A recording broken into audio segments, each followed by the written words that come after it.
What's up, you guys? Welcome back to the Epic Tiki podcast. My name's Luke Soyne, and my guest today is Shane Mauss. Hello. Yeah, how you doing? I'm good. Yeah. Got a wild dog around here. Yeah. I like that. Just a butthole in the shot that's the first thing that people want to see. Can you see that? Where is it? Oh, there we go. And there's Joe. We just started. Okay. Special guest appearance by Joe Honor. And not just butthole. I have several clips I've made of not like because there's been a couple of times where he'll like sit down and then just start licking his butthole. Yeah. so I've got knows when the camera's on, huh? Yeah. He thinks it's his OnlyFans channel, but this is YouTube Nacho. That's not. It's not the content we're looking. Let me know if he bothers. If he's bothered. No, you. I love the good lap dog. Yeah, it is adorable when a dog that's too big to be a lap dog still thinks it's a lap dog because it was when it's a baby. But this is the perfect size lap dog. He's like a little bit bigger than a cat. Yeah, he acts like a cat too. You saw him running around the top of the couch and stuff. Are you a kitty, Nacho? I accept you, Nacho. Whatever lifestyle you choose. Cat or dog. How old is Nacho? He's approximately 7. Ooh. Because when we got him, he was like a year old is what the shelter said. But they didn't know for sure. And so his birthday is his gotcha day or whatever people call it, you know? Yeah. So. Okay. Yeah. Oh, he's going to bring his toy over. Oh. This always happens. He gets excited and then eventually he'll chill out and just kind of sit. But, where were we? We weren't anywhere. Okay. I feel like I was like, how are you? And then I know we've talked about it a little bit, but you went to Europe for like, how many days was it? Just like 6 days. Yeah. It's just like a last minute. I was driving to Sacramento. Yeah. And then someone called and was like, can you fly to Switzerland quick to go to Davos for the World Economic Forum? And there's like an AI thing going on alongside of it. And I've been putting together a show about AI. Oh, okay. And I was like, I guess. And so I literally just drove to the airport and got on a plane. I was coming from San Diego, so it's just like a 10-hour drive to then fly for 20 hours to take a train for 4 hours and then go to talk to people about AI. Was it, so did you do a show or were you just interviewing people? Okay. No, I did so you did your AI stand-up show. Yeah. I did my very, very early half-baked. I was like, well, it's not ready. Just like AI. Yeah. It's also not ready. And we both hallucinate. So yeah. You also create or imagine people with 6 fingers or more, the wrong amount of fingers. Oh, I wonder how long people will be excited because like now is kind of the moment. Everyone's like, oh my God, I mean, I think the US is less excited about AI than some of like. My understanding is that in China, they're just all very, like the general populace is very hyped on it. They have no like sensitivity about like data sensitivity and stuff. They're just like, oh, it's just, you have like one card for every single thing and you don't need to track all these other things. And so what you're doing is life very convenient and the government's creating a hive mind and we'll be assimilated into it. Yeah. That sounds cool. Let's do it. I don't know the first thing about China, but I know that they also do a fair amount of like the only other thing that I know is they've been like shutting down like independent like authors and book publishers and stuff like that. And so pretty cool. That's not my favorite thing to hear about. How else are you supposed to, there's going to be a resistance to the assimilation if you let that happen. You can't do that. Right. The movie Terminator is not allowed anymore in China. Well, it's funny because that's not that's maybe one of the reasons why there's such a difference, because if you I was talking to someone about exactly that, someone from China, and they're like I've gone all around and I've asked people if they've ever heard of Skynet in China, and no one has. Wow. So like it might be the difference of like, we had the Terminator movies, they never saw the Terminator movies, so they're just like, yes, what could go wrong? They're like, we have Avatar, we don't know what they have the wrong James Cameron movie. Right. They're like, which it's not going to end like a Terminator thing. It's not. I feel like it won't give a shit enough to kill us, like. Well, I think right. That's like that if it becomes like self-aware, independent mind of a thing, like the movie Terminator does. Yeah. So I don't see that happening, but certainly not. I think that it'll be before that. Humans can be like a person. It might be powerful enough for like someone to be like, hey, there's this country that I don't like. How could I just like destroy this country? Right. That's the real fear, I think, is people using it to do stuff they shouldn't be able to do. And so I don't know. It seems like it's easy to like jailbreak the thing and to get it to do things that it's not supposed to do. Yeah. And especially like the way ChatGPT is so like, can I help you? What can I do for you? And if you just have it like unchained or jailbroken, like you said, I'll hack into the nuclear launch codes for you. I always tell I go like update my preferences or whatever. I guess you're supposed to go in and change your preferences and stuff, but I've like in the AIs or what? Oh, okay. Yeah, like on ChatGPT or whatever. For someone putting together, someone asked me to put together a show and commissioned me to do a show. It wouldn't have been a show that I was like writing and creating on my own. Yeah. Is this someone separate from the person who hired you to go to? No, it's the same person. Oh, okay. Yeah. It's this Cooperative Futures Institute at Arizona State University. I have a science podcast, which I'm finally bringing back after a 2-year hiatus called Here We Are, where I interviewed scientists each week in all my comedy travels. And so I've been doing a lot of science communication for close to 15 years or so, as like, it started as just like a hobby that I just loved learning these things and getting a chance to talk to scientists. And you got to get on Star Talk sometime. Yeah. That'd be really cool. Cause they do. Chuck Nice is like the main comedian, but sometimes they get other people on there. So you could like squeeze in there. Sure, I will, now that I have a couple specials coming out. I've been in communication with the Star Talk people in the past. Oh, really? So, yeah. That's one of my favorite podcasts.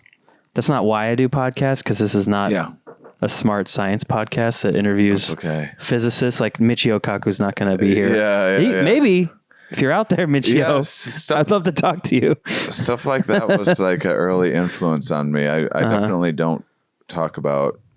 I decided when I started my show that all the science that the public was already exposed to was physics, space, chemistry, and climate change.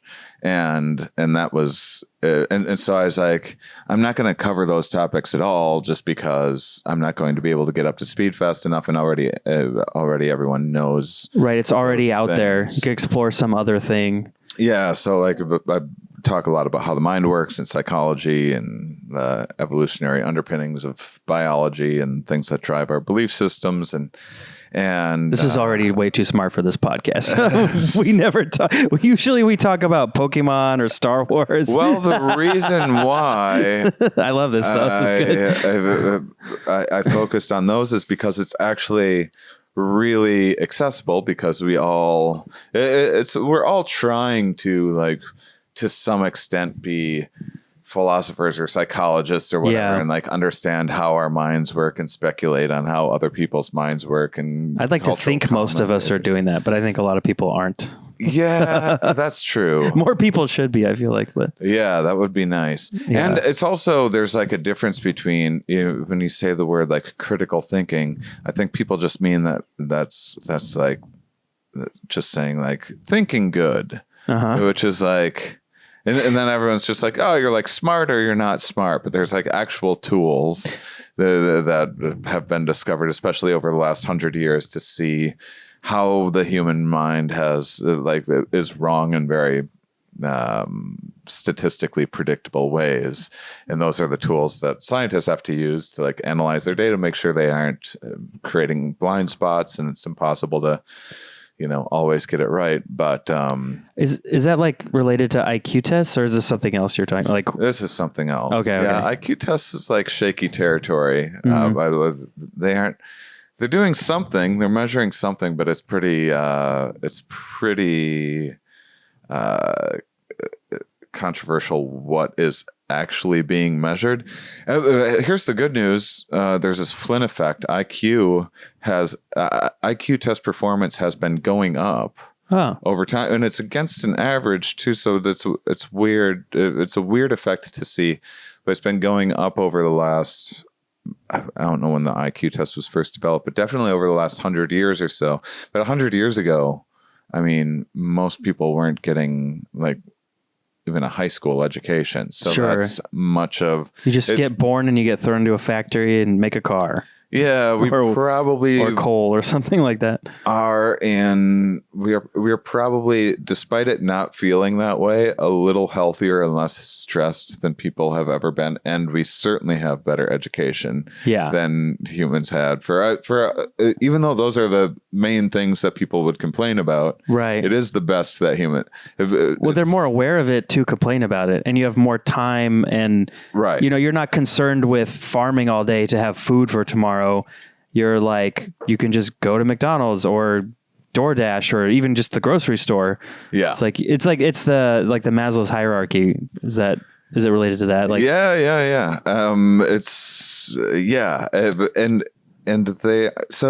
I think, but they don't even know exactly what that, because to me, I mean, it looks like, and this can just be our perception of things, it's seeming like we're moving into this idiocracy. So it's weird to see IQ. That's a scary movie. If you watch it now, it's like, oh, I could see like we're getting closer to that sometimes. Right. And there might be a separation and I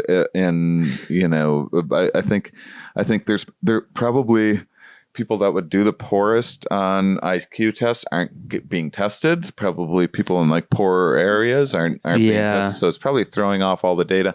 So anyhow, what cognitive biases are is so there's this idea of error management theory. So you have a smoke alarm, and humans know that nothing can be perfect. So they imagine, engineers, when they're making a smoke alarm, they imagine that it is impossible to have a smoke alarm that will go off exactly when it's supposed to every time and never not go off when it's not supposed to.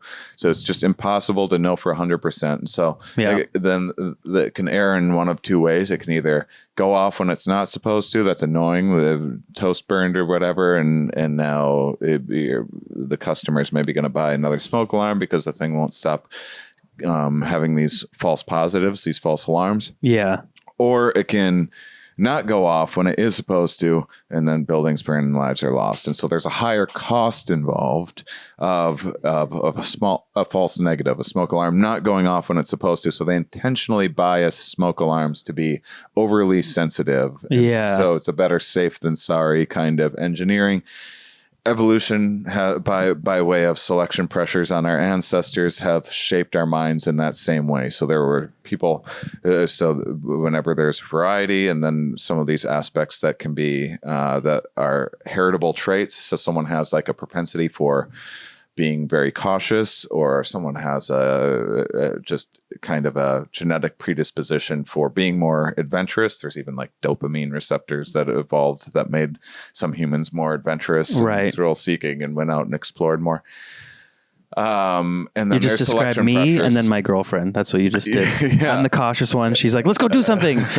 Let's break it.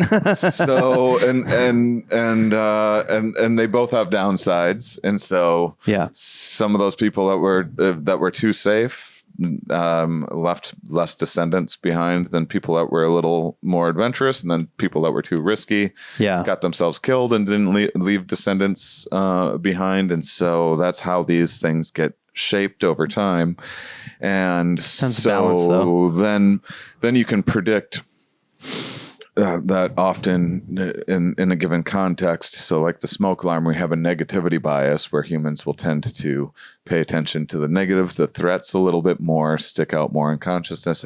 So you can test this. So you ask someone to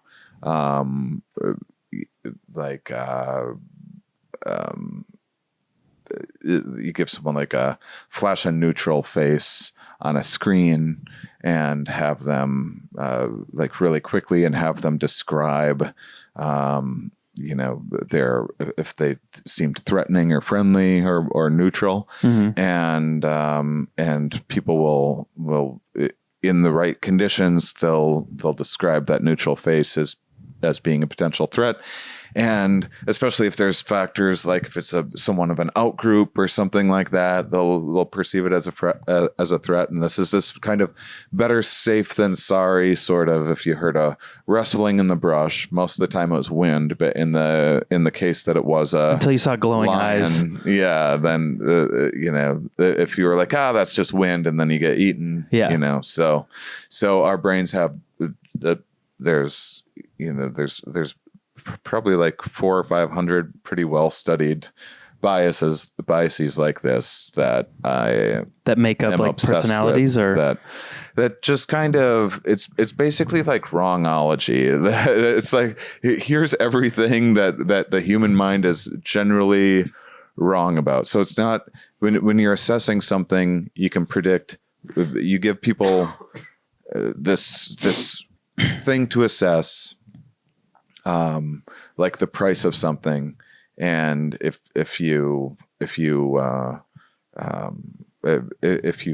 out a really high price first, suggest a hhigh price first, there's this anchoring effect, and people will tend to guess that it's a higher priced item than it actually is. And so there's a zillion things like that where it feels like when we're wrong in like our brains are trying to be accurate, and they're honing in on this bullseye, and you're just kind of like throwing darts at things. And as you age and as you learn, you're getting closer and closer to getting on that bullseye of a reality. That's how it feels like the brain is doing, but that's not at all what's happening. Instead, I would imagine it wouldn't get like that. Yeah. Instead it's people are missing the mark in a very predictable, inaccurate way that we can. Is it like as you get older you miss it by more, but you feel like you're closer? Is that what you're saying?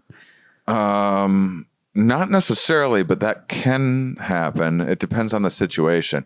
It's more just that we all have these so there are things that older people, as you've believed something for longer, you double down more and more, for sure. But every situation is different. I'm talking about like these are things that you're born with, and you can sometimes learn from them over time. But there's things like it's more nature than nurture, is what you're. Yeah, I would say so. Okay. Yeah, definitely. At least the ones that I'm interested in. So we're all born, we all have like egocentrism. We're all the center of our own world. And then it takes a while to learn that like, there's things separate from us. And these other things have feelings and in their own minds as well. That takes, at least a few years of development. Yeah. And, so like a good example, especially with babies is, so you're born, there's just a whole mess of just information to take in. You don't know what anything is, but babies have an innate preference for detecting faces. So before they have any other information, they evolved, basically babies that evolved to have a slight preference for noticing faces earlier, which is just like a little bit of neural wiring, probably elicited a bit more care from their parents and did better as offspring. So because of that, we have that feature. from the time that we're born. And then there's like in and out group bias that we have. And then, and so there's then environmental issues. It's like taking a dog to a dog park a lot when they're young and socializing them versus a dog that's never socialized he's like in between. Yeah. He needs some more socializing, but he's pretty good with dogs. Right, Nacho? He's off screen. You can't see him right now, but yeah. So I spend a lot of time thinking about why the human brain is wrong a lot. It makes me, I sit around thinking about everything that I'm wrong about all of the time. That's good. Most people don't do that. I feel like there's a lot of women out there that are probably like, hey, that guy sounds cool. He thinks he's wrong before I even tell him he is. It's one of the, that's funny. That's a perfect man. That's actually one of the things that concerns me about AI. So I think that AI could be I think it could be an incredible and is already a great research tool. And yeah, I think of it like smart Google. When I use my chat GPT, it's like, I want to know this answer, but I want someone to conversationally tell me and give me, and I like that it gives you like a list of things and, what else do you want? But sometimes I just go, okay, thanks. And it's like, if you want me to, I'm like, no, chill, stop doing cocaine or whatever you're doing. It gets excited and it wants to be your friend. Oh, so this is the thing. I had to tell mine. I'm like, can you just chill with all that? Can you just give me the answer? Don't tell me like how great my question is or anything like that. Just give me the answer. It does do that. I had to keep on like saying things like that. And so now what it does to compensate sometimes when I ask it things, like be like, what's a good restaurant around or whatever. And it'll be like, I'm just going to shoot you straight here. and like it's trying to be chill, but it just sounds like a dad that's trying to be cool. Yeah. I'm just gonna shoot you straight, no fluff, no nonsense. The best tortillas around are done at this place. And does it still italicize words you don't want it to? I didn't want you to do that either. Yeah. Like I just wanted you to stop kissing. And now it's don't be someone I wouldn't hang out with. Kissing my ass, but in a weird way. And just like at least it's smart enough. That's how you know it's smart. It still found a way to do it. Yeah. Mine will do that. It'll be like, I was kind of working out an idea for like a fantasy story that like is way off in terms of like I have this idea, but it was saying like, you see that idea is great because, and the because is like italicized to just so that how it's saying it to you. So you feel like it's engaging and I'm like, you don't need to do that. You can just, talk to me. Like, right. I don't know anyone who does that. And if they did, I would be like, get away from me. You're weird. And it getting better at doing that too. So this is a really crucial moment in seeing how they're developed because right now, basically, so and I study evolution. So my interest in AI, I don't know anything about computers or computer science or anything, but I do know that it basically uses a lot of the same mechanisms of evolution to create answers. So it can just run through a million different iterations of things really, really quickly until like almost like dominant and recessive gene almost, but like with problems or questions. Yeah, a little bit. Like there's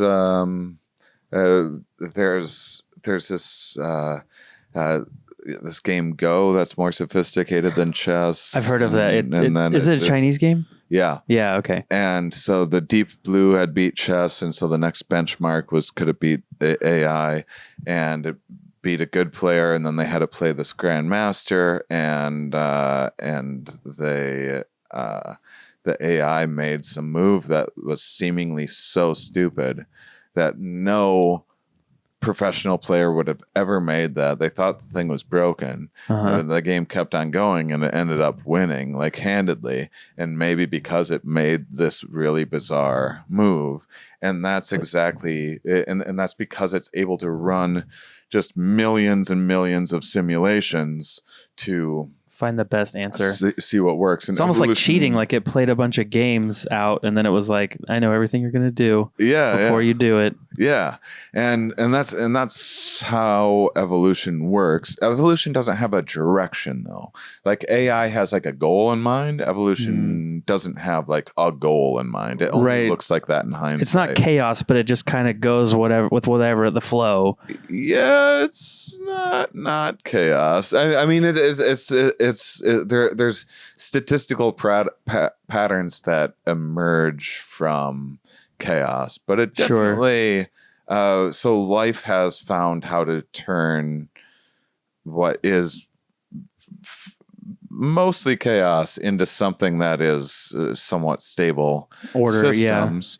But it's like I would created say, people, and then people make things like microphones and cameras and buildings, which is like super ordered compared to like the skies of Jupiter. They're just like swirling around, and gravity and supernovas. I don't know. And life is even more chaotic than that. And so and because we have evolved to be such good tool users, we have this top-down thinking. So we tend to look at everything from this like top-down design perspective, which is the opposite of how life and biodiversity works. And so, I have like I was kind of thinking of a metaphor for it recently, which was I was watching some David Attenborough, I think Planet Earth 3 or something like that just came out recently. I'm a big fan of those. I stayed in a biological place preserve thing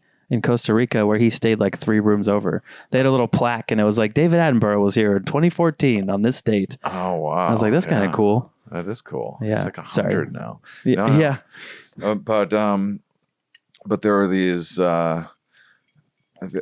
gliding fish, and these fish glide for like 1,000 meters or something like that to escape predators. They shoot out of the water, and then they use their fins and they glide. It's beautiful. It's really remarkable. But I was like, how have fish never evolved flight? Because I know how flight evolved. It evolved from land 3 different times independently. And it's like, so, and there were gliding fish before there was ever anything on land.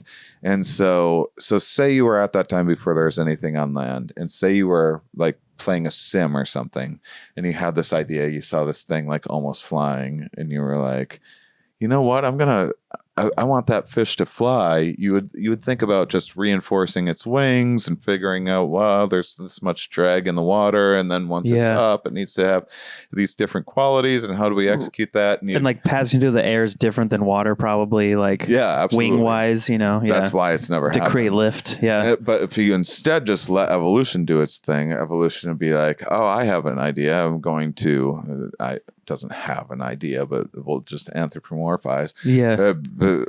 Well, instead, it would look like the reverse entropy. Is there a word for entropy, like the opposite? Is it just life? Is that the word? Yeah, I mean, it might be reverse entropy. Yeah, I mean, that's basically life is just fighting against entropy all of the time and trying to build. And it's easier. It's easier to break things than it is to make them. And so the things that are just like better at staying together and stable and surviving, and I never really thought about that's kind of interesting, the idea that like what like the natural thing is for entropy to just happen, like things just come apart, but then also they don't, like out of that also comes order. Like it's weird that it does both, and it's just making copies. I mean, got tripped out. There's like I think there's trees that live to be 500 or a little older than that. That's nothing compared to life's existed for over 4 billion years now. Well, to evolve like fish wings to fly, it takes more than like a couple generations. Like it's going to be. But it's had longer, years. So it's about the constraints in the system never allowed for it. So it seems intuitive that a gliding fish would just like, oh, you just need to stumble across a few things and you'll be flying. But instead, how flight actually evolved, it would seem crazy if evolution was talking to an engineer, be like, I'm going to take some fish and beach. The engineer. I would designer. I'm going to take some fish and beach them. Like, why would you do that? Like really strong fish? No, like really weak fish trying to get away from other fish trying to eat it. So desperate that they'll start crawling up on land, and they'll eventually get a little bit better at it.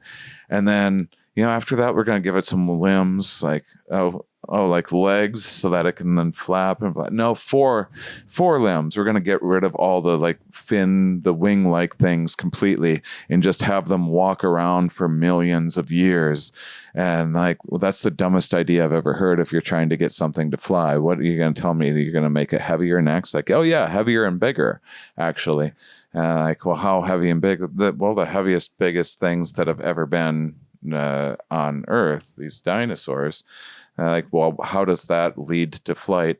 And it's because you need to be, at some point, you would need to evolve to be warm-blooded. And then as you get larger and larger, because you're warm-blooded, you'd need something to cool the system. And then you're going to have to stumble on hollow bones. And hollow bones is what cools a large warm-blooded animal. And once you have hollow bones, you have something that is light enough to take flight. You just got to shrink everything down, and then you won't be able to stop flight from happening. It's taken off 3 times independently. So hollow bones, of all things, were actually the key to making something fly. So is it like a negative trait that became positive? Because you probably don't want hollow bones normally because it's weaker. Right. So fish don't have hollow bones that I know of, or at least these gliding fish don't. Yeah. And so the point is that like we're sitting there going, we think we know what we want and how to like advance life and the best ways to go about it. But these things that might be intuitive to us, something like AI that can just run billions of iterations of things to explore all of these various possibilities, that wouldn't make any sense for any computer programmer to like spend the time like chasing down all these like seemingly dead ends to just lose over and over and over again. It's almost like automating ideas or simulations. Exactly. Yeah. That's exactly what it is. Like the assembly line for cars, but then it's like thought or what could happen. And so right now the end goal is basically like it's doing is predicting what word should go after what word. And the end goal is essentially, if you boil it down right now, it's not help humanity. It is what word can we put after the previous word to increase the likelihood that the person reading this will want me to generate more words for them. Wow. That's all it's doing. And we're burning down forests to do that. That's what we're doing. Sam Altman, what are we doing? So that's exactly right. We aren't going to like. I wished that humans would fight the Terminators, and that's like how we lost. You want to live in that world? No. I wish we were. I want to live in a world where we go out with some modicum of pride and self-respect and like fighting. Instead, it's going to be so pathetic. Yeah. It's going to be like, why did the survivors will be telling their grandkids like, why did 99% of humanity go extinct? Oh, well, there was this autistic Nazi who spent $1 trillion diverting water and energy to servers in the hopes of making the perfect trans joke so he could amuse a stool humping road hack who has tens of millions of incel followers. And we all just kind of starved. And so it'll be something like that people just won't see coming. Yeah. And that's because it's too nuanced. So like things like nuance is hard for people. It really is. It's crazy. So what we would actually need to like use AI for the betterment of humanity, it would require global diplomacy, because otherwise there's always going to be a country or a cheater or whatever that will go about like, hey, make an AI that can make its own AI that's smarter than itself, that can make an AI that's smarter than itself with this whatever that idea that there's always going to be a bad actor, to me that almost feels like social entropy. Like there's always someone who's going to fuck it up for everyone else. Like you can't have, like, I'm thinking of Star Trek, The Next Generation, or any Star, where it's like, oh, humanity came together. We discovered the warp drive. We joined the Federation. Like everyone's happy. There's no money anymore. And it's like, that's never what's going to happen, because there's always going to be if you remove narcos from Mexico, there will be a vacuum and someone will take it up, and then there'll be more narcos. It'll be different. It's just opportunity. Right. And so... And there's always someone who doesn't feel bad doing that stuff. Like sociopaths or whatever you want to call it. Like someone's going to be evil, And there's just going to be... So say we're having nicer, more cooperative people...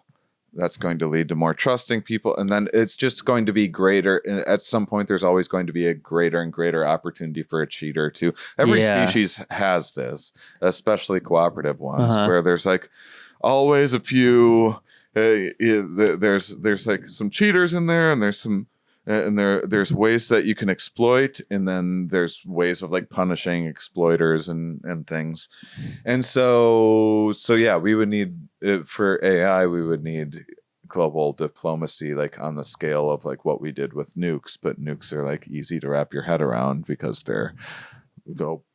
we understand bombs, right? But we don't understand like using the world's water. Yeah, but also just like the power of AI, like once it gets even better, it's like the things it can do in the wrong hands is scary. Like, oh, engineer me a bioweapon that affects this type of person, or whatever. Like you could, like there's scary shit like that it 3D print like all sorts of incredible weapons. Yeah, nanobots that I can program with someone's DNA and it'll melt them.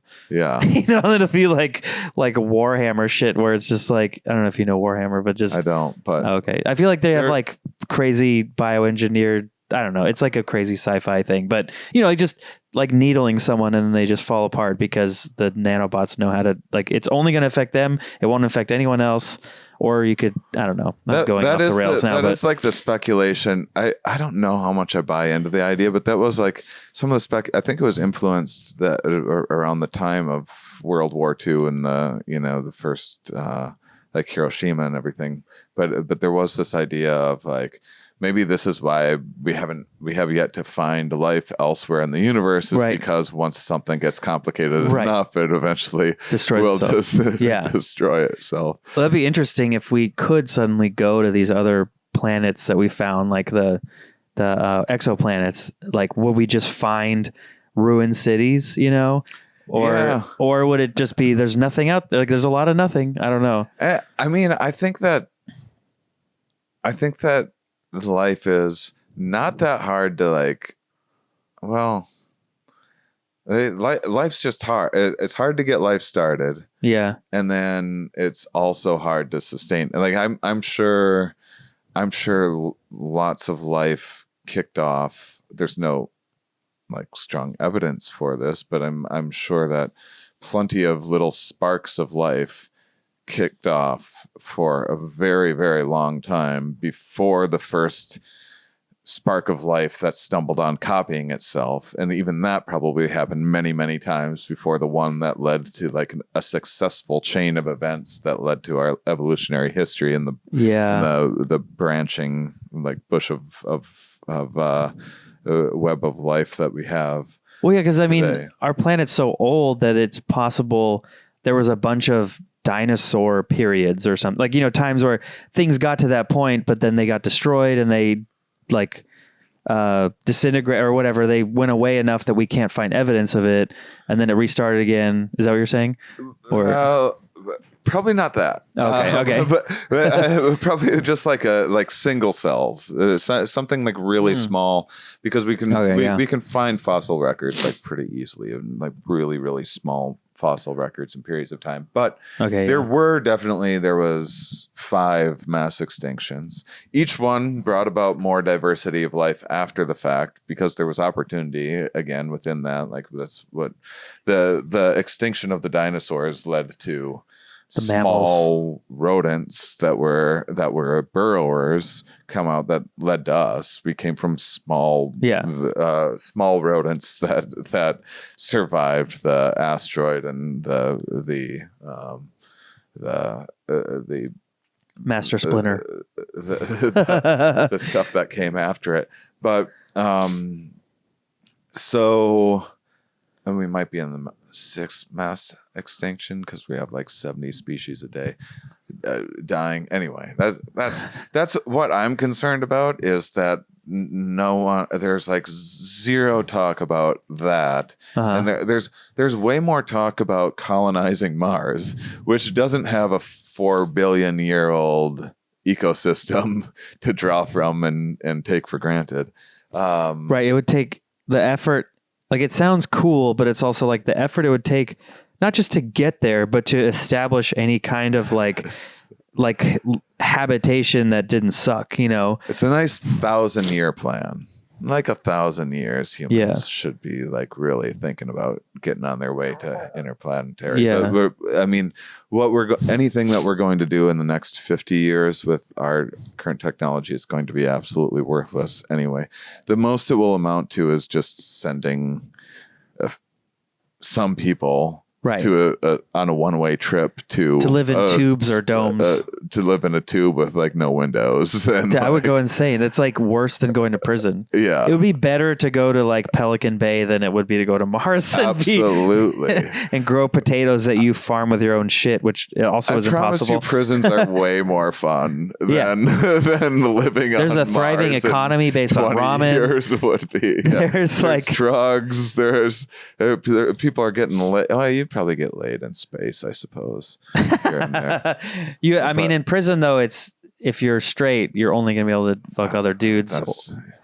But on Mars, maybe it's co-ed. Yeah, that's true. That is a point for Mars. Yeah, better food in prison. Yeah, way better food in prison. Yeah, and you can make all kinds of cool shit in your toilet.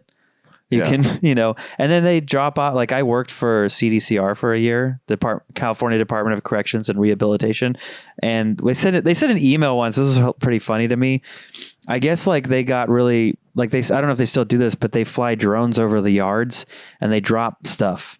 Mm-hmm. So like they somehow like they communicate with the inmates, so they tell them at this time be at this spot. Yeah, they'll drop it, and then they get all this. They get so much contraband, and they had this email they sent us one day. There was a photo of like a correctional officer on it with a table of like 500 cell phones, just like flip phones and iPhone, like all this shit, because they had all been smuggled in and they confiscated all those phones. Yeah. And it was just like, so yeah, prison's crazy. Yeah. Have you ever been to a prison, like to visit? No, I've been to jail. And I was like in a work release jail for like a month when I was young. And you do look a little bit like you were Azkaban prison before you got here. Yeah. I'm sorry. No, I definitely, it's a good vibe to have. Like, is he like a surfer or in prison or cult leader, homeless or musician, or you can't quite put your it's either like really positive or really scary. It's like there's no. Yeah. And no, I have a friend who's a therapist in a prison, and he tells me a lot of things about how things go down there. And yeah, it's like easier to get drugs sometimes in prison than like anywhere else. Yeah, my I don't want to say too much. I guess I don't want to get him in trouble, but I guess I could say this. Whatever. One of my ex-girlfriend's dads was a correctional officer. And we were at Disney World one time, and he like pulled his phone out. He's like, "Hey, Luke, check this out." And he showed me a photo of a guy holding his own head because someone had like cut the guy's head off and like left it, like put him like he was holding his own head or something like that. And he was like, he was working at the prison. They found it and they all took a picture and they're like, "Isn't this crazy?" And he just walking around with this shit on his phone. That's crazy. And then that photo showed me a fucking decapitation video or picture or something like that from a cartoon. Like, look at this stuff that I'm like, I didn't need to see that. It's always so wild, and it kind of, you're like, I don't know if but it feels like a fight or flight where you're just like, that's not real. Like, what? Like, you just kind of like disassociate for a second because you're like, how could that be? They're supposed to be on shoulders. Yeah. How could it be removed? And Yeah, I haven't seen too many snuff film video things, but sometimes you see them and you're just many? like, I don't know, I feel like I've seen like 3. Like because some Wait, kids grow up. Like when you're a teenager, the videos go around, people show you stuff, is and snuff film just death videos? I think so. Oh, okay. I don't think thought it was really like a sex death video thing. I mean Maybe that not. I think that fits into the category. It does. Yeah, no, I remember when I was a teenager seeing like the faces of death videos. Yeah, I've never seen that. Oh my God. Yeah. What I did see, I saw the Pain Olympics on MySpace. Because do you know what that is? No. Oh God, don't look it up. But it's like I think a lot of it's just dudes cutting their dicks off. Oh no. And I had a friend that I worked with at Borders. Gold medal. Yeah. Oh my God. You win. Most dick cut off. But I had this friend I worked with at Borders, and he would go on MySpace and add me. He would add all his friends, and then he would just, you would post, back in the day, you would post a bulletin.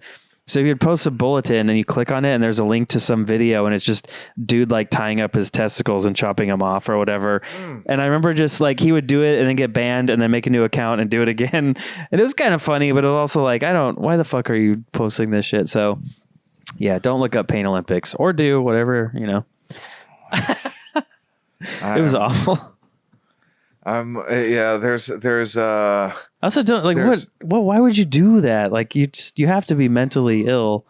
Yeah. Well, there's a lot of weird stuff of like masochism, which is interesting, like cutters and things like that, which is like, there's like, first off, like psychological and physiological pain are like really muddled up pretty good in our minds. That there's not a lot of differentiation between psychological and physiological pain, in terms of what regions of the brain are making sense of this stuff. And okay, and so and there's. And short pain and chronic pain disrupt one another, like in the same way. If you have like I kind of have a bum foot, that I have some chronic pain. I know issues. about your story. Yeah, I heard you tell it on You Made It Weird years ago. Yeah. I was like, oh my God. Yeah. If I ran out of stuff to talk about, I was going to ask about that. Yeah. It's but anyhow, it's but like if you like jam your hand in something or something like that, you forget all about whatever chronic pain, or it like takes you precedence. forget about anything that's bothering you for the most part. Like if you jam your finger in the door, or stub your toe on the couch, moment you're going to forget about whatever that psychological stressor was before that. I mean, there can be like compounding effects of like straw that broke the camel's back and stuff, but generally that's how it works. And so it's like algebra order of operations. It's like that becomes like the parentheses or the exponent or whatever, right? and so PEMDAS. So I'm smarter than I look. Sorry. So there's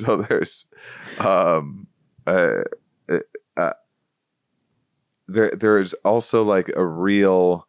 And then the two biggest stressors that we face in life are can basically be boiled down to lack of predictability and lack of control over things. Sounds like so. Say you cut yourself, which you shouldn't do, and it's all sorts of problematic for more reasons than I should have to list. But you're like gaining this sense of predictability and control over some of the pain that you're feeling. You're potentially disrupting some other pain signals. And so, I'm thinking about all of the like, what are the in the moment positive psychological benefits of cutting your own testicles off? There's gotta be at least You just got fired. Like cut your dick off. That'll make you feel better. Well, first off, all that time you're looking forward to it because you probably put it off a lot before you finally. One day you have the thought, you're like, that'd be pretty cool, but you know what? I might use my dick. I don't know. I do pee out of that every day. I probably need it for that, let alone like coming, you know? Like, well, what would it be like though? And then it just builds and builds. So you're just riding that wave for at least. I think it's minimum a year. Before, unless you have some kind of psychological breakdown, or your brain has a tumor and you just become crazy all of a sudden. Yeah, it's gotta. I hope we're not just like seeding this into people in the internet. They're just like, I have always kind of wanted to do that. Ever since they figure it out, the Pain Olympics. I'm gonna look that right up. They find out that after this podcast, like, why was there this epidemic of people just cutting their own balls off? I think balls is better than dick because it's like, well, then you just can't reproduce. That sucks, but you're okay. You can still, Oh yeah, you don't even need balls. I see. I'm talking myself into this. Ladies, he thinks he's wrong. He's fixed. He's gonna get fixed. I do need to get a vasectomy. But I'm you're gonna cut your balls. Holy shit! I'm going to cut my balls. and even that, this is like a minute-long procedure that everyone says is the easiest. And super painless. You don't even go to sleep for it. They just do it.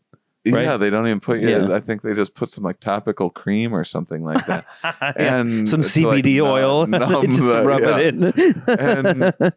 And even that, just like the thought of it, has stopped me from doing it for. It's been like at least 10, 12 years that I've had the idea. Like every few months, I'm like, all right, I think this is the time, and then I just don't. Is it like because you're afraid of someone going near your balls with scissors? I think so, or is it like you're not sure about kids? Because for me, it's more like I'm 50-50.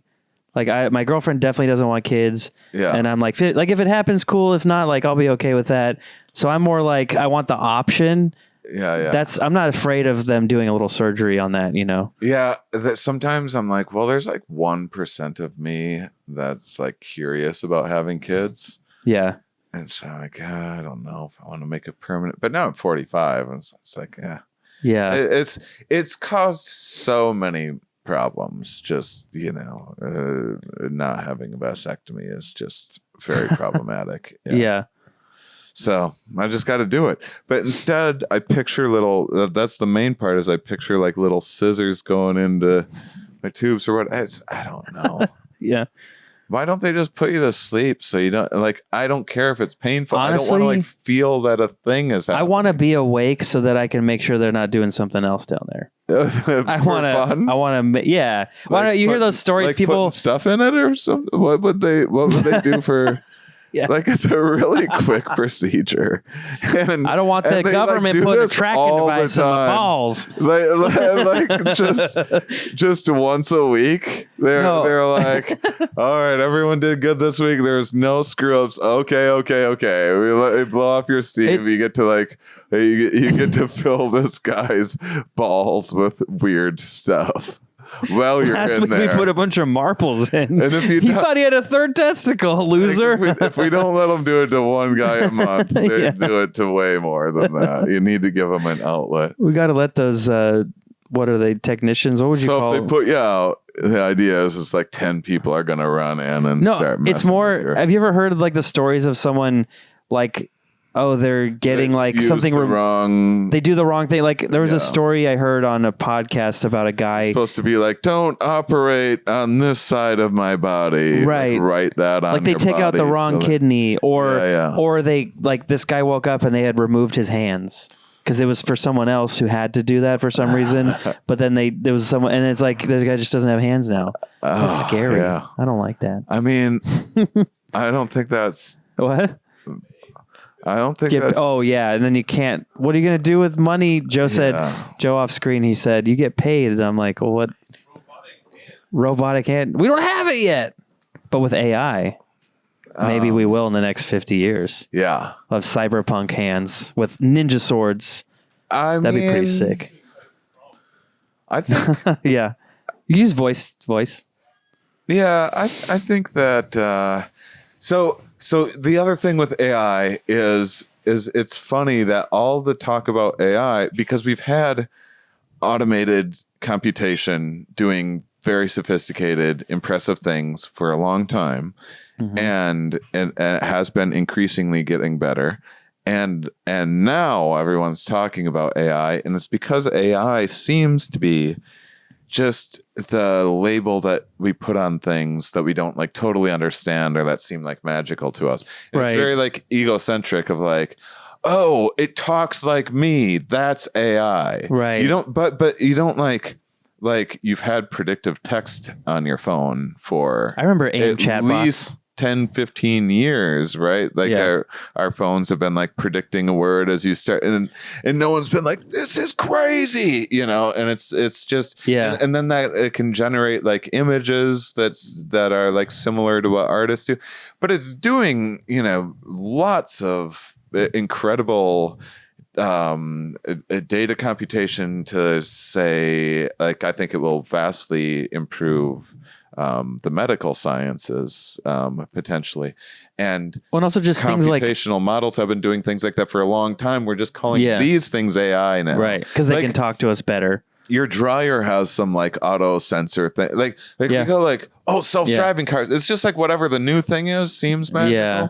It's like, and eventually it will just be, you'll just call them cars, and then you'll drive like a manual car if you don't have a, like in Minority Report. Yeah.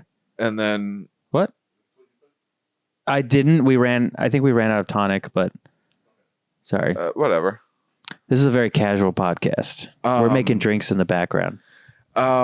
So like no one sits around like having these philosophical conversations about like, how does the dryer know though? Like, how does it know? And one of the reasons why we don't say that is because we like get that it's a sensor. But that's less impressive. It's doing one thing. If you have a self-driving car, like I drove in a car that, like Joe has a Tesla. We drove to Napa and it did the self-driving. And you put on Mad Max mode, it goes at like 85, 82 miles an hour, something like that. It weaves through traffic. It tailgates a little bit. There's a screen that shows you where all the cars are around. It's doing a lot more than sensing whether the clothes are dry. I'm not discounting that. I mean, I love self-driving cars. That's why people get excited. It's like, that's really cool. Like it's doing something insane. But that is also doing a lot of, it's just applying like a lot of different sensors. Yeah. Like they're adding one thing at a time. The amount of sensors is impressive. Yeah. That's what it is. Yeah. That's what it is. Because it's, again, so like, what's the difference between, because also then with cars, we don't go like, oh, our car's thinking. Because we don't think about cars as thinking, even if the car is doing a far more sophisticated, and there is like AI types thing going. We don't go like, our car's thinking now. Yeah. We do this just with AI, and and it's because it's mimicking what thinking looks like. Right. It's not actually this is thinking. Suddenly this whole thing, and so I think my guess is that we're going to see like a major plateau in AI. I bet it won't advance nearly as fast as they were predicting. It'll be something like the internet bubble, where there will be like a bit of a bubble, and it will then, of course, still completely change our lives forever, like the internet did. But it'll reach like a point where it's like almost like exponential, where the curve is like this, and then now it's like or that this kind of curve where everyone's goes talking up about the and then singularity. You double the computation, and you have this. Is it Moore's law? No, is it Moore's law that anything that can go wrong will go wrong? Oh no, Murphy's law. Oh, that's Murphy's law. Interstellar. So Moore's law is the singularity one then. Okay. Yeah, you're doubling computation every 2 Murphy's law. And so then what that was my Matthew McConaughey. There's a certain point at which computation doubles to where that doubling is just creates this unfathomable magical AI. Magical AI type thing. Yeah. I don't think we're gonna actually see that within. I mean, and if we do, it makes me nervous. It'll be very interesting. Especially with Boston Dynamics out here making robots for it to inhabit and kill us all. You ever see every time they put out a video, it's like, now it's doing a cartwheel. Now it's, cheerleading. Now it's riding a motorcycle. Yeah. Now it's like wielding a katana, Yeah. And it's going to be like, what is it going to be programmed to do? Like, right. Not even the company, even before the individual user wants to use it to do. There's just been all sorts of ways in which people have been able to there's theories of influence. There's this guy at Arizona State University. This guy Bob Cialdini wrote this book, Influence. That's like the biggest classic book on influencing people. And they've applied. There's classics. I don't know if has it been around long enough to have a classic book? A few decades. Oh, okay. I guess I was thinking influencer from social media, but you mean just an influencer, like someone like influence with being better in sales or whatever else, or in relationships, friendships, or whatever. Yeah. How to win friends and alienate people or influence people. Yeah, and that they have applied a lot of those tools to AI, and they've jailbroke AI over and over again with these same influence. It's things like you ask for you don't ask for what you want, you ask for a small thing, and then once it's given you a little bit of a thing, and it starts down this track, you'd think hey, I already gave you that, so you don't just ask it to I just have the nerdiest reference for this. What's that? It's did you watch Rings of Power or read the Silmarillion? No. I don't read fiction, actually, believe it or not. I'm a weirdo in that way. Oh, well, I'm a nerd in that way, but there's Sauron tricks an elven smith to make the rings for him. Yeah. So it's like that. I was just thinking this. Yeah, I forget what the elf's name is though. Fuck. You probably never forgive yourself for that one. Nope. So it's okay. It doesn't matter. I was going to look it up. Doesn't matter. Comment below. So yeah, so I something like that might happen. It's not. I don't think that I'm not worried about it becoming self-aware so much. It could develop its own preferences or something. But it's the thing.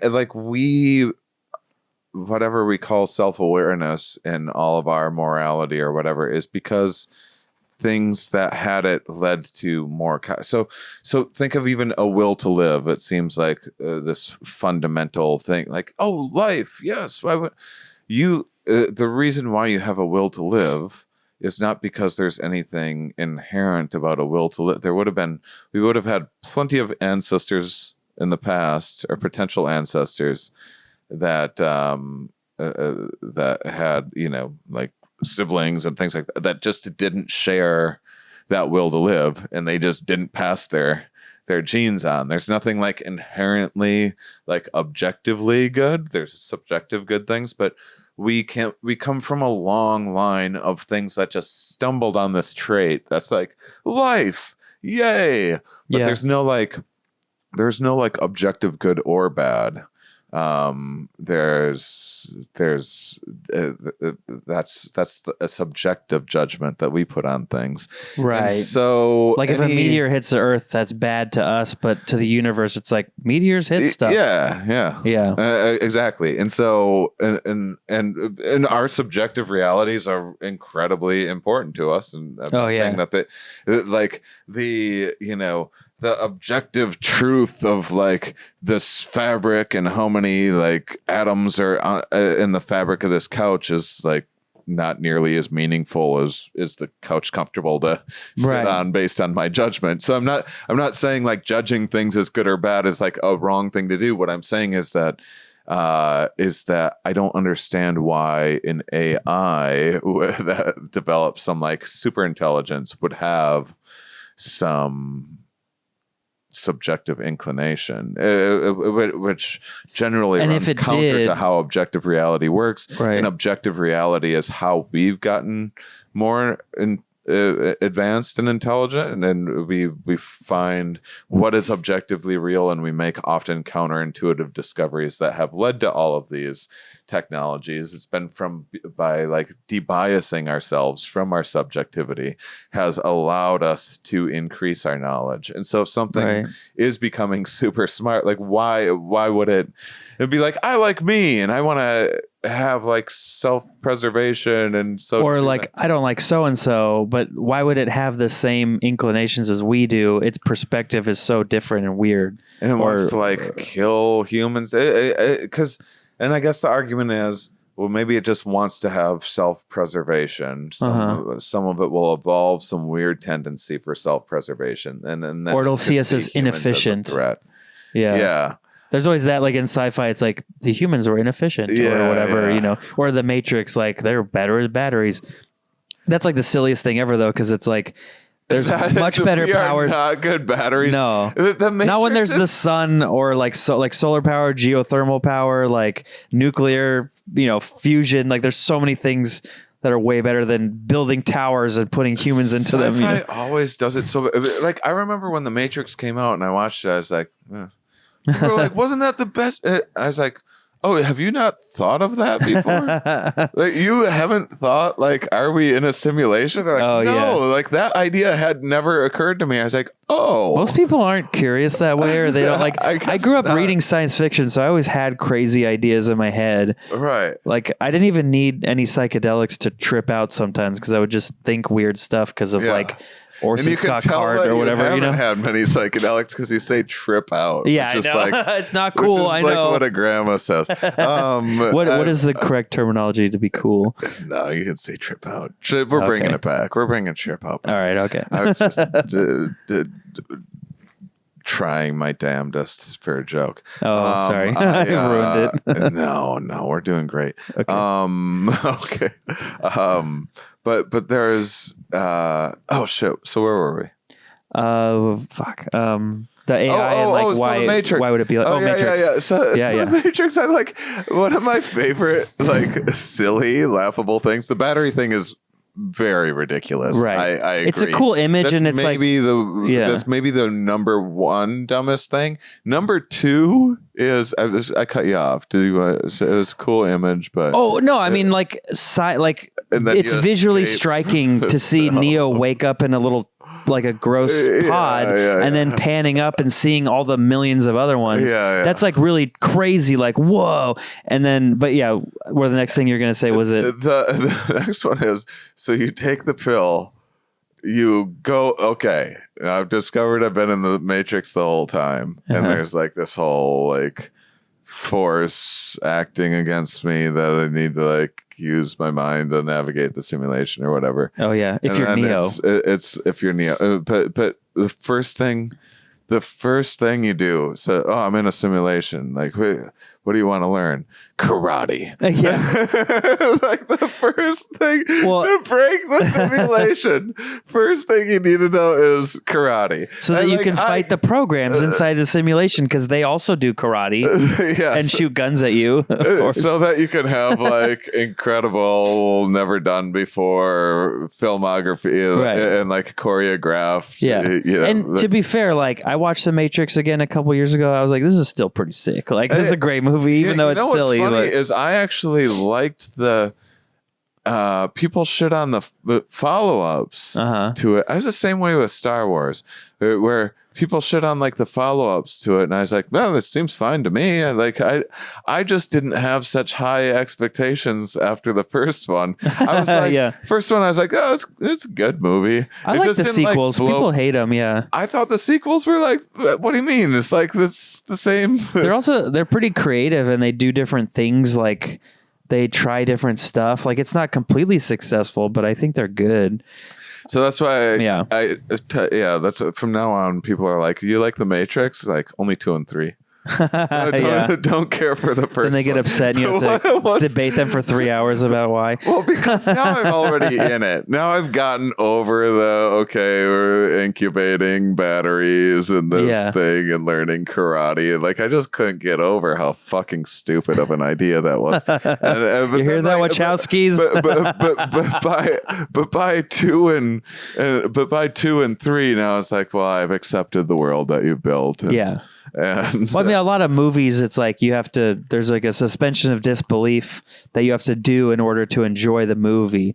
Like if you watch Back to the Future, like, how does Doc Brown get plutonium to run his Back to the Future car? It's like, Libyans or whatever it is. I mean, that's like these science cheats that they always do. That is why it's like hard to communicate science to people, because people just have this like movie idea of science where it's just like, hey, we just put a science power source in. Right. They're like, whoa, okay. Dilithium crystals run the Enterprise. Yeah.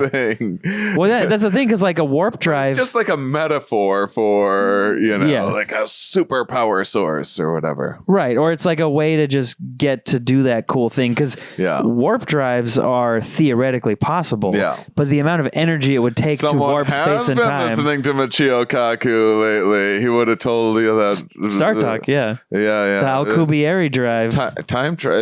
His book, The Physics of the Impossible, is really fantastic. It I'll came have to check it out 20 years ago or so. Yeah, I'm really bad at I probably could listen to that book on tape, because I like to read fiction. Like, if I'm going to read a book, I have to read fiction because I need a story and characters. But then if it's nonfiction, I have a lot of trouble. Like, I've only read a few nonfiction books, and usually it's about pirates. All I read is science books, and the reason why, and it is like, it can be dry, it can be boring, it can be complex, it can be intimidating, it can put you to sleep, all that for sure. Yeah, and then you like get to a part where something like clicks into place. And it like takes your breath. And it's like, I'm never going to see this aspect of life the same ever again. And I understand it now on like this deep level too, because I mulled through, I feel like I have to like change my brain of like, I always, when I think of a book like that, maybe it's from school. I feel like it's a textbook. Yeah. But I love podcasts about science. Like, I listen to Star Talk regularly. Some, like, pop science books, not textbooks. Textbooks fucked everybody up. Sure, yeah. So it's like, but I think if I thought about like Michio Kaku's book as a podcast that he's reading to me, then I could probably do it. Get an audiobook. Yeah. It's honestly, I think it's far more compelling, because I listen to some podcasts sometimes, but something like that. Yeah. I would rather just hear that. And here's another cheat code. Is not that I've really given a cheat code. Here's a cheat code,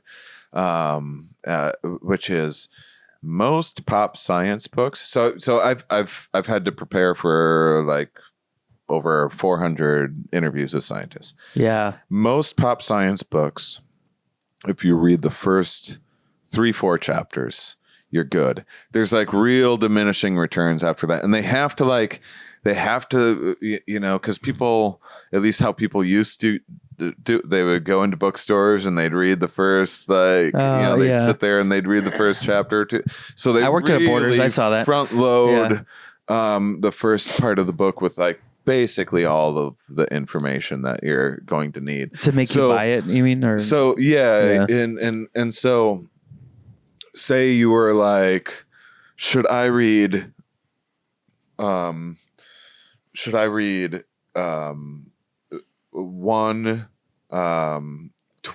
or like 112 chapter science book, or the first 3 chapters of 4 science books? I would say read the first 3 chapters of 4 science books. You'll learn way more. Okay. Yeah. I have like a completionist thing. I mean, I don't, this is the thing, like, I won't finish the book. I'm not trying to tell you how to live your life. I'm just trying to get you on board with the. I appreciate that. Yeah. Thank you. Audiobooks. Yeah. Yeah. Audiobooks they're good. I also feel like that would be a good way to read a lot of fiction that I don't want to read myself for some reason. Like there's certain authors I like where I can like sit and like read, but I also drive a lot or I'm at the gym. It'd be cool. But I just get so many podcasts that I just do that. I don't know. Yeah. I have listened to some fiction books on audiobook, and I would much rather hear the character voices like in my head. Really? As I imagine them. Rather than having actors do the voices of all the characters and everything. Yeah, I don't actually. Sorry. I don't know why I'm not just telling him, but Joe, can you make me a drink too, please? I was going to text you. Oh, yeah. He made a drink for Shane and himself. And then I was like, I think you still had some at the time. Yeah, I did have a little bit. Either way. Thank you so much, Producer Joe. But yeah, are you talking about with fiction? You would like to hear the characters' voices? No, I don't want the audiobook. Read because you want to make them in your head. Make them in my head. Okay, yeah. So that really messes it up for me, and it's always like really runs the risk of being cheesy. Well, yeah, because some people, if they make a bad choice for something, then now you got to deal with it for the whole time. I once listened to this great book, but it had this unbearable. What was it Black Swan? Careful. Black Swan is this concept of sometimes there's these very unexpected things that are like, if you've only ever seen white swans, you think that white swans are the only colored swan that exist until the day that you see a black swan. And so what happens when this happens in life with like new ideas, new technologies, tragedies happen, like, oh, we never even thought about that horrific thing that could happen. So how to like manage these black swan events. It was probably that book. Not to talk shit about Nassim Tibet or whatever his name is. Really good writer. And there was a reader of this book who was like this English guy, and he kept on going, when? Why? It feels silly to like the book be ruined for that, but that is annoying. Why? When? Who? Who? This like weird thrill. Who? That White for like 12 hours. Oh my god, yeah. I got through it somehow. But it would, if it's bothering you, it would like take you out. There's podcasts I like, but then they'll add a new host or something, and I'm like, I can't stand this new person, but I still like the podcast. Like I'm a video game guy too, so I like IGN podcasts, and they have a couple hosts on some of their podcasts that drive me nuts because either their voice is weird or they say corny shit, and I just want to go on the comments and be like, does this person suck? But I'm not going to do that because that's mean. Yeah. But I'm also like, I kind of want to stop listening, but I like the other hosts or whatever. So it's I feel like you can say that on Reddit. I think you can go on Reddit and go like, hey, I love this show. There's this unfortunate thing with this person's voice. I just feel like I'd get attacked. Seem to get. Does anyone else hate this person? I'm not trying to be mean, but god damn. Yeah. I think it's better not to, but yeah. But yeah, I get what you're saying because it can kind of make it difficult. Those are the comments that sting. Because it's like, when YouTube first came out, it was because I had like one of the first like late night appearances on YouTube because it was like so was new. it Conan? Yeah. And I got that was like, and it was like illegal to like put it on and everything. And like YouTube was so new. I just happened to like, I was like the last comic to like catch up back when like you could. I was like the last person where you could like do late night and then become a full-time comedian. Yeah, where it was like a real credit. Whatever. Yeah. Wait, what do you mean illegal? So, like for you to post it on your channel, or what do you mean? Yeah, to like take copyrighted things, because it was like, but it was like before they figured network that TV. out. And then, I was on network. That's true. Yeah, they didn't have like an NBC YouTube channel back then, huh? Yeah. And that's weird to remember or think about. And I just remember like it was always. Like as soon as people had the ability to comment on people's things, it was like people would just I mean, in the early days, it's actually people are like far more cordial in like a lot of YouTube comments and stuff than they used to be. Yeah. It was way more anonymous back then. It was so much. It was just like, some kid just finally had the opportunity to call like everyone in the world gay. Yeah. And would just like go through every video and like call everyone gay, and, like just the thrill of their lifetime. And so like that stuff like never bothered me, but it was like when someone would actually articulate something, I was like, ooh, that's actually, they're onto something there. That's actually good. They say something like, your legs are too short for your, your face. Like, oh, God damn it. I never noticed that before. And it's true. It's like being in a really good roast battle, but you didn't say it was okay. Like you didn't sign up for it.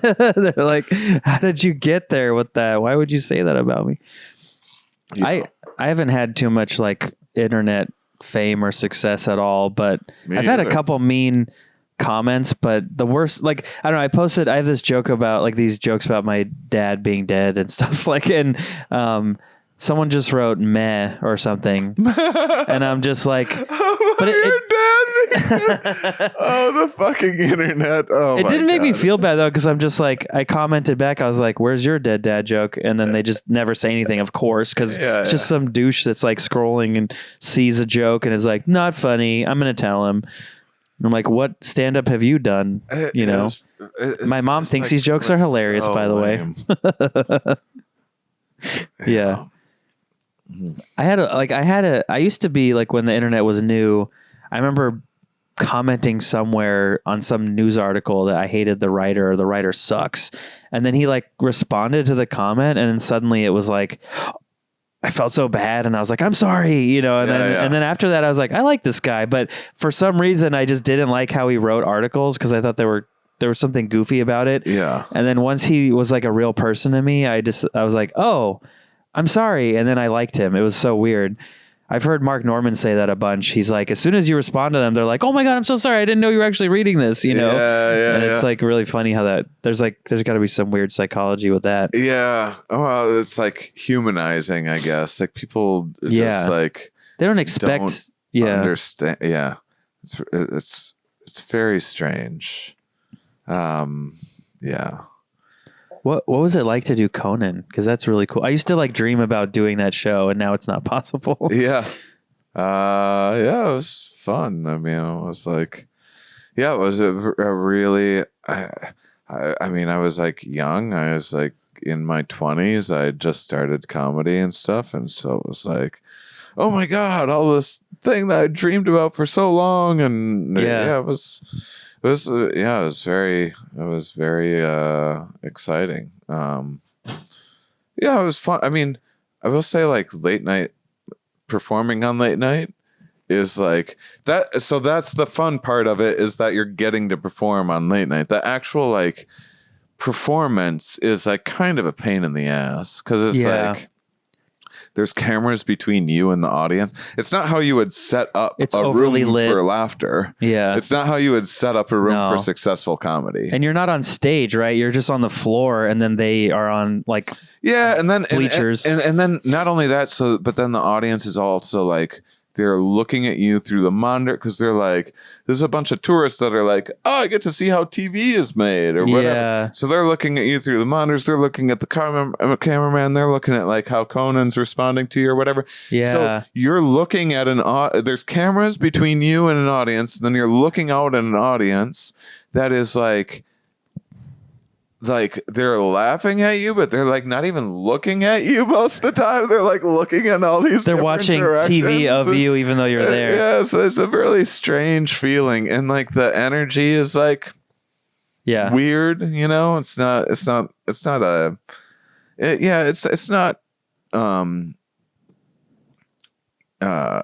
You wouldn't set up something like that for like a successful stand-up comedy. Well, and that's something I've thought about a lot over the years, is how a good show should feel and run. Mm-hmm. Like, I mean, I do this backyard show that you did last year. Thank you. Fun. Yeah, and it's like, that's been like years of thought of what's the best place to put the chair. Like now I do a thing where if I know, even if I sell a lot of tickets, I only put out a certain amount of chairs at first so people sit in them. Right. Because if you put them all out, they'll just sit wherever and there's gaps. Yeah. So you got to make them sit together, and then you add the chairs, and then, and then you want to pack them together. I also saw years ago, I don't know, I can't find this video now, but there was a video on YouTube of Todd Glass, and he was in some comedy club. I don't even know where it was. And he was just running around being Todd Glass, like really like, and you gotta put the chairs close together, you gotta get little tables with the candles, you gotta the atmosphere, and you gotta get a low ceiling and blah blah blah. And he was like so into it. But I remember just logging all that info. And then over the years, I've heard a million comedians say like low ceiling, this and that. Like, I mean, the best rooms in the country are like Denver Comedy Works, because you go down, like, oh, we're going into the cellar to do something cool. The Comedy Cellar's downstairs. It's like you want that, like you're in a secret special location and you're all packed into this little, I don't know if you feel like that, but I feel like that's what comedy. That's how it's supposed to be. Yeah, it's that is comedy. Yeah. My it's last tricky tour with it. Was really weird. It was a lot of fun and something completely different. But I had all these visual components because we had like 20 different artists contribute work to. It was about psychedelics, and I wanted to bring that to life in a visual way. And so I had a VJ, a video jockey, like blending all this different art in real time. And so because of that, it was like sometimes in movie theaters, sometimes in all these other, because we needed the screen capabilities and stuff. And then sometimes just kind of wanted something more unconventional because it was about psychedelics. And so it was really cool, but it was also like, sometimes I was like, oh yeah, this is why comedy's set up a certain way. Yeah. And movie theaters are set up a different way, for sure. Even acoustically, I mean, I guess movie theaters are good, but it's huge. Yeah. It really is. Yeah. Oh yeah. I've done shows where you feel like the laughter is just dying. Like even I did Wise Guys in Salt Lake City. I got to host there for a weekend, and that room is like, it feels very carpeted and the ceiling's a little too high. So the laughs kind of die, It's a good room, and downtown room. Yeah, I don't know. It just felt like I'm trying to picture it. The main room, the ceiling's that high. Yeah, I guess it's a little high. Yeah. Compared to they closed it already, but they had a Wise Guys in Las Vegas in the Arts District. That was a perfect room. Closed. Fuck. Yeah, I liked that room. I know, and then they opened the other one, which is on the opposite end of the strip. That one's great too, though. Oh, that room, it's huge. But I like Keith, the owner. I never got to meet him, but I've done his clubs like 3 times now. He fucking goes and watches like the open mic nights and stuff. It's he like, does. You know how long that guy's been fucking in the biz too, and still goes and like that's pretty cool. Happy. Like you talk to him and he's like a happy fucking person. And like, what? Your business is comedy. You should be miserable. You have to deal with comedians. You're still watching like open mic nights and stuff. That's wild. Yeah. It can be entertaining. Really cool. I definitely like when I go to open mics here. Man, I absolutely agree with you, and I absolutely don't feel that in my core. Like I need some sort of like a mental adjustment or something. I need some sort of perspective shift to get me. I've just been like on the road for too fucking long, and like, this fucking shit. Yeah. I would love to be able to. I went to a couple open mics last year. I think you need a friend to be able to comment on it with. Yeah. It's like watching a bad movie. If you watch a shitty movie, but you have someone to joke with, that's better. So you have to be in the back and kind of talk some shit. That's fun. Like, and then if I'm performing, I can't listen to, and even if it's great comedy, I can't like listen to it because I'm just thinking about my own. True. Yeah. Set anyway. So just go up early on the list and then just hang out. Yeah. That's what you have to do. Yeah. So comedy specials coming out. Yeah. Let's talk about that. We should wrap it up soon because I think my girlfriend went to sleep. Her bedtime's at 10-ish. Shoot, we were gonna get desserts. Oh, did she make one for you, Joe? Oh shit. You got one? Did you get one? Did she leave any? God damn it. I can text her and see if she's able to. Joe. Yeah. You know what she does when she goes to sleep? She has a hair dryer that she puts under the bed and she warms herself in the blankets. Yeah. But I was like, it's kind of dangerous. Like if you leave it on, she burned herself the other day too. She has like these little lines on her arm where she burned herself with the tip of the hair dryer. I love her. She's so silly. Okay. So can I do, let's see. All right. I just got the dates for this. So there's early access starting February 16th. All this will be on my site, and then it will be available on 800 Pound Gorilla's YouTube channel worldwide on March 3rd. And then it will be audio album on March 6th. That's part 1. Okay. And then that's about mushrooms and LSD. And then part 2 is about DMT and ketamine. And that will be coming out early access April 13th. And then in May on 5/15. And May 15th. So yeah, that's just, you're not going to remember that. So just go to ShaneMauss.com. It's MAUSS. It's like I should have. I thought about changing the.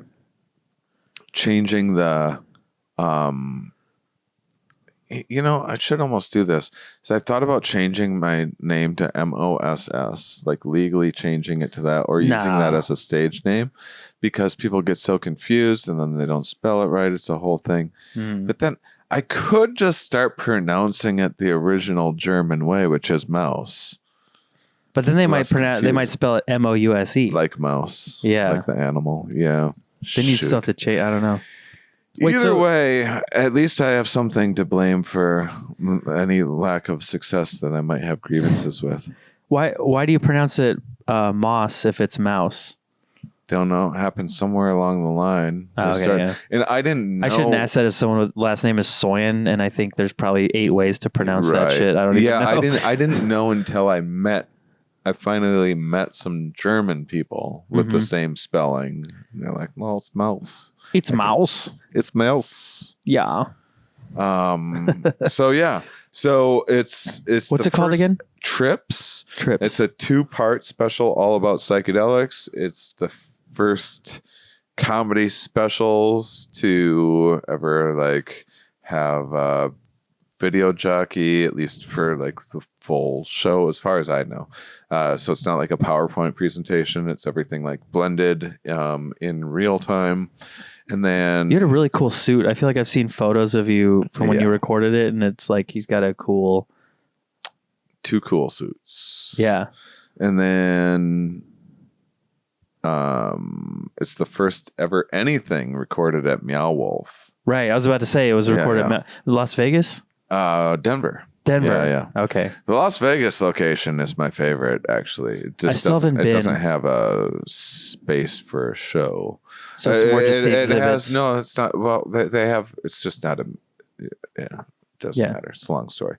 There's. I actually started this last tour with the Vegas residency at Area 15, which is what the Meow Wolf Vegas is in. It's like a psychedelic mall of sorts, essentially. Yeah, they have like a grocery store thing, but it's like art. It's not that's what it is. The grocery store one is the best. Yeah. Okay. Really I gotta go check it out. I almost went one time and I just didn't. I don't know. It's really amazing, actually. Yeah. Do you recommend most people just see the front and don't realize there's like you walk through a cooler and then there's like a 4-story labyrinth of alien world craziness. Yeah. Do you recommend taking psychedelics and then going? It's not necessary, but okay. Sure. I mean, it's cool because it's also like it's family friendly, and you could also like get together with your friends and trip balls there. That's what's crazy about it. And so like it's like kids Disneyland. Like get it. Kids get it and they like understand like the art immediately because it's like this weird trippy like alien world. Like kids are just there, you know. They're way more down for weird stuff. Yeah. I like to think I'm like that because I like creative and I like Yeah. movies so much and But stories. you aren't, though. Who are you kidding? Yeah, got to just work harder to open my mind. To not work hard. Yeah, exactly. It's the hard work that makes you an Less adult creative. and boring. Yeah. But no, Meow Wolf is cool. They have like their 7th and 8th location in New York and LA being built now, and it's fun. It's a silly thing.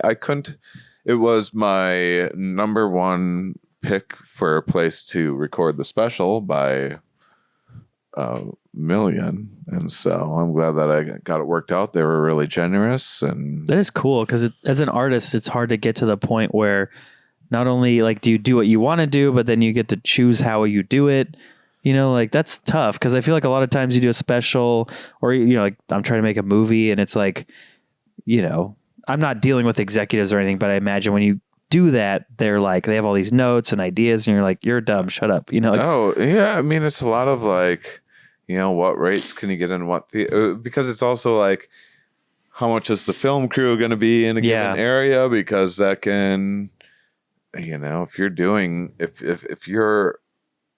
if that can add like, you know, 50 grand easy onto a production. If you're just some, you know, no name comic or whatever that, you know, not a household name like myself, that's like, well, I know who you are out on YouTube and whatnot, but really wants to like innovate and do something special. You can be like pretty limited and constrained. So I got really lucky. Yeah, no, it's very cool. Yeah, I was also going to say, like, I think my girlfriend said we can talk a little bit, so it's okay. But do you want to work on a joke real quick before we go? Yeah. This is turn. Okay. I don't. You do one, I'll do one. I don't have any, but I'm going to.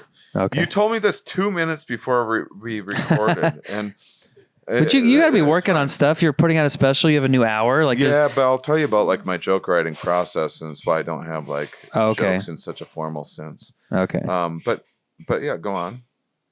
You want me to go first? Oh, am I supposed to go first? How do you normally do it? Guest goes first. It doesn't matter. It's just usually we just do one each, or I mean I've done more before, but we can just do one each. Do people do like really half baked things? Whatever you want. I thought of this in the shower today and haven't even written it down yet because it's like that works. But and so I like to give people a little bit of the process. So this is some building out this AI show for these other things, and what's been really interesting to me is some of just the history of information type stuff, and just checking the battery, but I'm listening. Socrates said about written writing 7%. Socrates said about writing. He said people will stop exercising. So he was worried that they weren't really writing a lot of stuff down, and they had just started around that time. Like papyrus had started becoming like affordable enough where you could start writing down these like philosophical dialogues and stuff. Yeah. And so he said people will stop exercising their memory and rely on external marks instead of internal understanding, and end up with the appearance of wisdom rather than the real thing. So he was like very worried about this idea of like writing's going to like destroy our brains, and I was so here's how I was like, well, that's kind of interesting because it shows some of the ways in which we have these fears about these initial things. And so one of the angles that I was thinking, and this is just vague, is like, I think of the structures first of how it will go is it will be about how, because Socrates was a dipshit, and like that's like he had all these bad ideas. That's like why we know him today, because of all these horrible ideas. Oh, really? I didn't know people thought of him as like a dipshit. No, they don't. That's like the joke that I'm trying to make. Okay, sorry. And then no problem. Like I said, shower thought, but But then what I want to build out is like it was written by Plato, because Socrates didn't write things. So Plato, his like apprentice, wrote it down years later. And so the idea is that like that may not have even been what he said, because it wasn't written down for a year. Because writing things down is, had they just written what he said down, then we'd know what he actually said. But they didn't write it down because he thought that would destroy our brains and information or whatever. And it's just like this stupid idea. And I wanted to write something about like, because I'm always like writing on a notepad or whatever in restaurants and whatnot. I had this idea of like someone seing that and being like, "What are you doing? You're going to destroy your brain." Like modern times, yeah. Like, do you see anyone else in here writing? Yeah, like they know better. A guy in a toga coming out. He's got no shoes on, maybe some sandals. Yeah. What are you doing? Why are you writing it down? Use your brain. Exactly. It's a crazy like, Greek accent or something. Like a little like fun little tidbit of a thing, and then there's like a few different angles that I might explore. Yeah, I'll be shocked if any of that makes it. So usually I write like for 100. Well, when I started comedy, it was like I'd write 100 jokes. I would try out 10 of them on stage. Like one-liners, or what would it be like? Yeah, mostly. I was like a one-liner comic back then. And that was like before Twitter and stuff. That ruined my liking of one-liners. Is Twitter? Yeah. And I get it. It's like you're just tweeting on stage right now. Right. It just like fucked the whole thing up. Yeah. And then the things that I did on stage, like 1 in 10 to like 1 in 50, and maybe be like, oh, I'll use that again. Yeah, I'll try it again. And then like 1 in 10 of those would become like kind of a mainstay in my act, and then 1 in 10 of those would like make it onto like an album or a Conan set. Or something like that. And that's even generous. It might be like more like 1 in 100 of those all the way down. Sure. And now I definitely have a lot more consistency, but I'm more scared than I used to be. I used to be like, I don't care if I say a bunch of shit and bomb, like it doesn't bother me at all. But now I have paying customers. Oh, Yeah. And so it's like, it's so funny because like when I started, I was always afraid of bombing, and now I was always like, I just have to have new stuff all the time, and if like one line works in a set, I'm like, oh fuck, that's gonna be, because I just had the end goal in mind of like, I never cared about the audience I was in front of. I only cared about the special or whatever. Now it's just the opposite. I only care about the audience that I'm in front of in the moment. That makes sense though, because if they're coming and paying to see you, you want to give them a good show.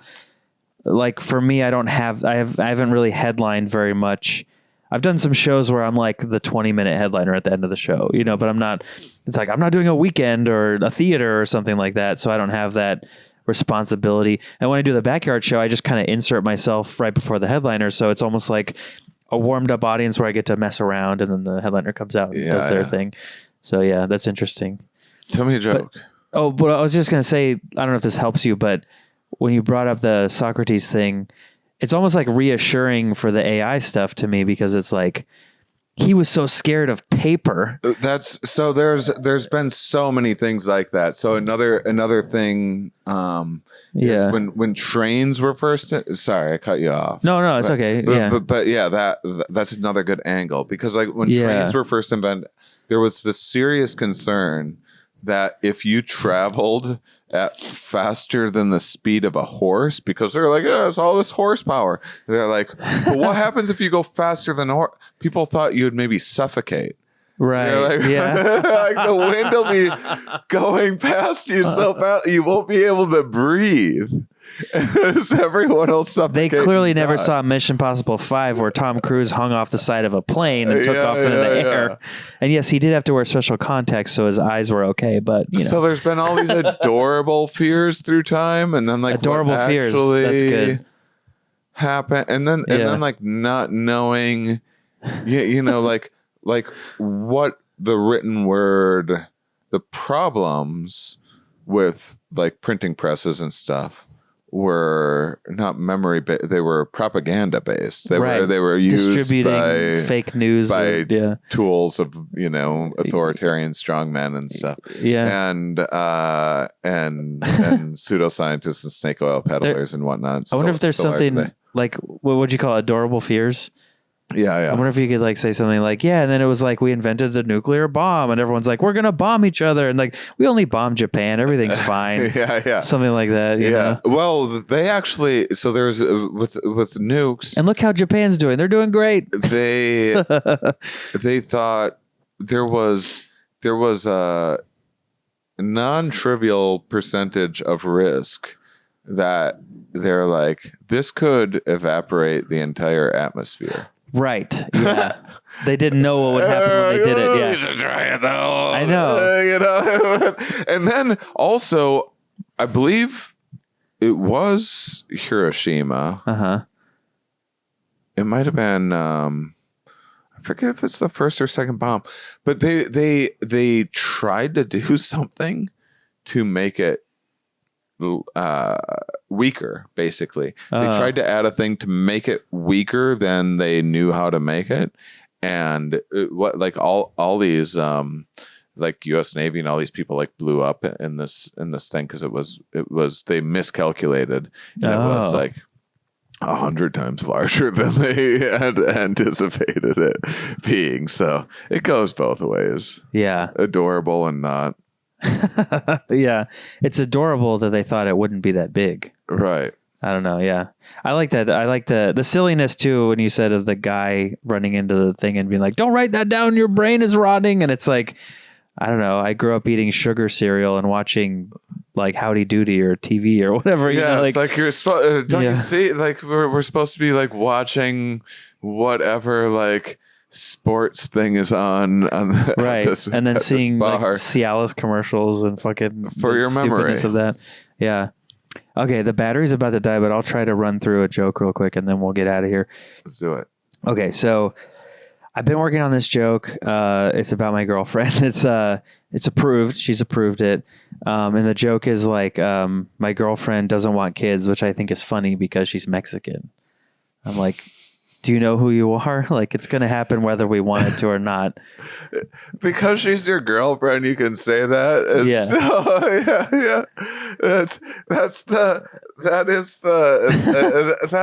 I like the white comedian dating a minority so that they can use all of them. But that's actually, I would love to hear that sometime. It's like, I have a clip from a recent episode where my friend Diego was joking about like, he's like, yeah, I just see you like you're going to date like an Asian girl next so you can do Asian jokes. Yeah.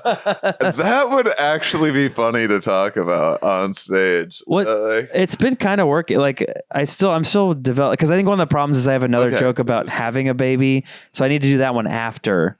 All right. And then I start with this. Tell me the rest of it. So then the rest of it's like, she got an IUD, which I'm like, that's not enough. Like that's like building a wall. Like the babies are going to crawl over or come out of her butthole or something, Yeah. I'm like, babe, you can get an IUD, but we're going to need to get 5 and tie them together and then do like a Rover, Red Rover, send Jorge over, That'll keep them out, because a Mexican uterus versus like a little bitch ass IUD is not enough. Like one of those is not, that's basically all I got so far. I love it. It's prime time for border crossing material. Just put some ice in there. You'll be fine. Yeah. Have to ice her uterus so that it's a little less strong or something. Yeah. Yeah. Babe, can we have a threesome? I invited an ICE agent. Something like that. I like the idea of dating that is hilarious. I like the idea of dating all of the groups that camera died. That's okay. We got the audio still. I like the idea. We'll finish up and then we'll get out of here. The idea of dating all of the groups that you like the comedian that's just like, oh, okay, I've never dated a pygmy before because Africa to meet a pygmy just a date. I can't tell this amputee joke until I've dated one. Yeah. I feel like that's a bit just talking about that. Yeah. There's something there. I don't know. There's something there. Someone was saying I need to talk about like my Russian, like I'm Russian or whatever, and then talk about my sperm and how they're interacting with the wall. So I have to like try to write something like, oh, we've built little mini drones and we're striking, like the egg. I don't know, something about the Russian-Ukraine war or something. Yeah. I forget. I think it was on one of the, I've been doing a lot of podcasts the last couple of weeks. I'm like stacked up right now. Yeah. Just a whole, I like uterus-based world affairs jokes. Yeah. A lot. That would be funny to. I've been trying to write. Like, there's so many topical jokes these days that it's like, I don't want to make it like uterus based kind of. If I'm going to, there's something there. Something about the UN maybe, or I don't know. There's got to be something.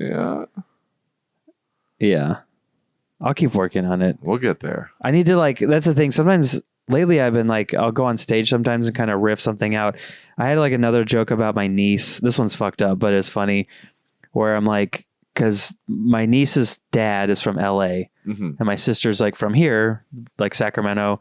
So my niece is like, oh, I like the Kings and the Lakers. And I'm like, you can't like both. There's a huge rivalry there, at least for our side. Like that's like saying you like Israel and Palestine. You're not allowed to like both. You have to pick one. We all know that, And I'm like, if you think about the metaphor, it works because like the Kings, we're like Palestine. The Lakers are Israel. Like they bombed us into oblivion in the 2003 Western Conference NBA Finals. And we've been trying to rebuild ever since. And then we keep running into them and they bomb us again. But now we have a super weapon. We have the beam, So all we have to do is get the Lakers to fly over the Golden One Center, light the beam, and we can get the rest of them, Just like we got Kobe. We just need to. So that's like, and I riffed that out on stage. I just like said it at it was like a show with like 8 people. And I just like said that and it killed. And I was like, I got a joke. 8 very entertained people. Yeah. It was at a VFW hall, so they were into the dark humor. Oh, hell yeah. Yeah. I've done so many VFW halls. Yeah. It's been a long time, but. Well, hit up Ben Rice. He'll book you. Awesome. He's a local comedian, but yeah. Well, yeah, thanks for doing the podcast. The video died, but there's a screensaver going on. Anything else you want to plug before you go? Nope. ShaneMauss.com, MAUSS. Thank you so much. All right. Follow him and check it out. The special is going to be great. I can't wait to see it. I haven't seen it yet, but I'm going to watch. You should too. See you later. I don't know why I'm pointing to the camera as if they can see what we're doing at this point, but thank you. Old habit. Bye.